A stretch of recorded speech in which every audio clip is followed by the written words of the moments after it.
నిర్గమకాండం 13వ అధ్యాయం 13వ వచనం. ప్రతి గాడిద తొలి పిల్లను వెల ఇచ్చి విడిపించి దానికి మారుగా గొర్రెపిల్లను ప్రతిష్ఠించవలెను. అట్లు దానిని విడిపించని ఎడల దాని మెడను విరగదీయవలెను. ఒకసారి ఆ వచనాన్ని మీరు గమనించండి. గాడిద పిల్లను వెల ఇచ్చి విడిపించి అనే మాట ఏమివ్వాలి? లేకపోతే అది విడిపించబడదు, వెల చెల్లించాలి. ఒకవేళ వెల చెల్లించకపోతే గాడిద పిల్ల గాడిదను మెడ విరగదీస్తే ఏమవుతుంది? చనిపోద్ది. అంటే గాడిద చనిపోకుండా ఉండాలంటే దానికి మారుగా ఏమివ్వాలి? వెల. దానికి మారుగా వెల చెల్లించడం అంటే ఏమి ఇవ్వాలంటే, చూసారు అక్కడ ఏమి ఇవ్వాలంట? గొర్రె పిల్లను. స్పష్టంగా అర్థమవుతుంది. గాడిద నువ్వైతే గొర్రెపిల్ల ఎవరు? లోక పాపములు మోసుకొని పోవు దేవుని వెల చెల్లించాను ఆయన. Price fully paid. వెల చెల్లించాను. గాడిద నువ్వు నేనే కదా. వాక్యం విన్నాం. గాడిద అపవిత్రం, స్థిరత లేదు, భారం కింద నలిగిన గాడిద. ఎందుకు మెడ విరగదీయాలంటే గాడిద మెడ వంచదు. అందుకే మెడ విరగతి. ఆ గాడిద మెడ విడదీయబడ ఇష్టం లేదు. అయితే ఏం చేయాలంటే గాడిద స్థానంలోకి గొర్రెపిల్ల రావాలి. గాడిద స్థానంలోకి, నీ స్థానంలోకి, నా స్థానంలోకి బాప్తిస్మ యోహాను పరిచయం చేస్తున్నాడు. అడుగో, లోక పాపములు మోసుకొని పోవు దేవుని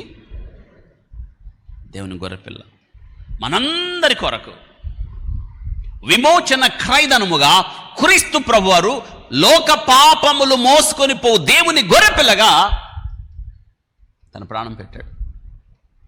మారుగా, బదులుగా. That is substitution. నాకు బదులుగా. ప్రభువా, మరణించాల్సింది నేను కదా, నా కొరకు, నా స్థానానికి నువ్వు వచ్చావు కదా. ఇందాక చెప్పాను, మేకులు కొట్టించుకోవాల్సింది నేను కదా, కానీ నా కొరకు ఏం కొట్టించుకున్నావు? నువ్వేం చేసావు? నా కొరకు నువ్వు మేకులు ఇష్టంగా అప్పగించుకున్నాడు ఆయన. ప్రాణం పెట్టడానికి నాకు అధికారం ఉంది. తిరిగి నా అంతట నేను నా ప్రాణాన్ని పెడుతున్నాను, అప్పగించుకోనెను. ఎందుకంటే బదులుగా. That is substitution. మారుగా, బదులుగా గాడిద స్థానంలోకి వచ్చి గొర్రెపిల్ల నిలిచాను. యెహోవా చూచుకొను అన్నాడే. ఇస్సాకుతో యెహోవా చూచుకొను. అయ్యయ్యో, మెడ విరగదీయవలసిన గాడిదకు బదులుగా ఎవరొచ్చి నిలబడతారు? అక్కడ ఒక్కరికి అవకాశం ఉంది. ఒక్కరే ఆ స్థానములో నిలబడగలిగిన వారు యోగ్యులు. ఆ యోగ్యమైన వాడే లోక పాపములు మోసుకొని పోవు దేవుని ప్రైస్ ఫుల్లీ పెయిడ్. యేసుక్రీస్తు ప్రభువారు. ఎంత అద్భుతంగా రాయబడింది. ఇదే ఆరాధన అంటే. ఆరాధన అంటే ఏమనుకుంటున్నారు? పెద్ద పెద్ద కేకలేసి పాటలు పాడడమా? గంతులేసి పాటలు పాడడమా? పెద్ద పెద్ద వాయిద్యాలు వాయించి కేకలు అరుపులు వేయడం? No no no no. I could see the clear picture. ఆ దృశ్యాన్ని మనం చూడాలి.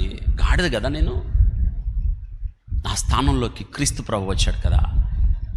గుండెలలో నుంచి పెళ్ళుబ్రికే కృతజ్ఞత ప్రవాహం. That is worship. మాటలకు వర్ణించలేనిది వర్షిప్ అండి. అంతరంగంలో కృతజ్ఞతతో పెళ్ళు బిక్కిన భావం వస్తుంది. ప్రభా, ఏం చెల్లించగలను ప్రభా? ఇది ఆరాధన అంటే. ఏమనుకుంటున్నారు ఆరాధన అంటే? కానీ నేటి దినాన ఆరాధనకు అర్థం మారిపోయింది. కేకలు, అరుపులు. So it's not worship. Worship అది కాదు. దేవుణ్ణి ఆరాధించేవారు ఆత్మతో. ఇది హృదయానికి సంబంధించింది, బయటికి తెలిసేది కాదు. ఇది ఆరాధన. అది ఈరోజు మనం ఆయన్ని ఆరాధిస్తున్నాం. మనం ప్రభువా, గాడిదగా ఉన్న నన్ను, ఊరికి వెలపల ఉన్న నన్ను, దూరంగా ఉన్న నన్ను, కట్టబడిన నన్ను, విలువలేని నన్ను, ఎవరి చేత ప్రేమించబడని నన్ను, అపవిత్రత చోటు చేసుకున్న నన్ను నువ్వు జ్ఞాపకం చేసుకున్నావు కదా, నీ దగ్గరికి పిలిపించుకున్నావు కదా, పైగా నన్ను నీ కొరకు వాడుకున్నావు కదా. అద్భుతం ఏంటి తెలుసా? యేసుక్రీస్తు వచ్చినప్పుడు గాడిద మోస్తుంది. సిలువకు తీసుకెళ్ళటానికి చివరి వీడ్కోలు ఎవరిచ్చారు చెప్పండి? ఏ జంతువు? ఎంత అద్భుతం! మన జీవితాలు అలా ఉండాలి. కృతజ్ఞత. ఈ స్థితికి దేవుడు మనకు ఇవ్వడానికి అయోగ్యులం, అపాత్రులం, ఎన్నిక లేని వారం, కానీ యేసుక్రీస్తు ప్రభు మనకు బారుగా, మనకు బదులుగా తను అప్పగించుకున్నాడు. మన స్థానాన్ని తీసుకున్నాడు, వెల చెల్లించాడు.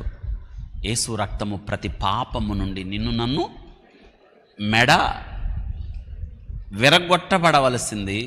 ఇప్పుడు దావీదు అన్నాడు, ఆయన నా తలను ఎత్తి, అమ్మా మెర విరగొట్టబడి తల దించవలసిన మనం ఇప్పుడు ఏమయ్యాం? తల నా సిగ్గు కప్పెను, సిగ్గును తీసివేశాను. ఘనతనిచ్చాను, యోగ్యతనిచ్చాను, ఆధిక్యతనిచ్చాను. ఎవరంటే యేసు రక్తము ద్వారా, ఆయన రక్తధారల ద్వారా అతి పరిశుద్ధ స్థలములోకి ప్రవేశించడానికి మనకు ధైర్యము కలిగి ఉన్నది.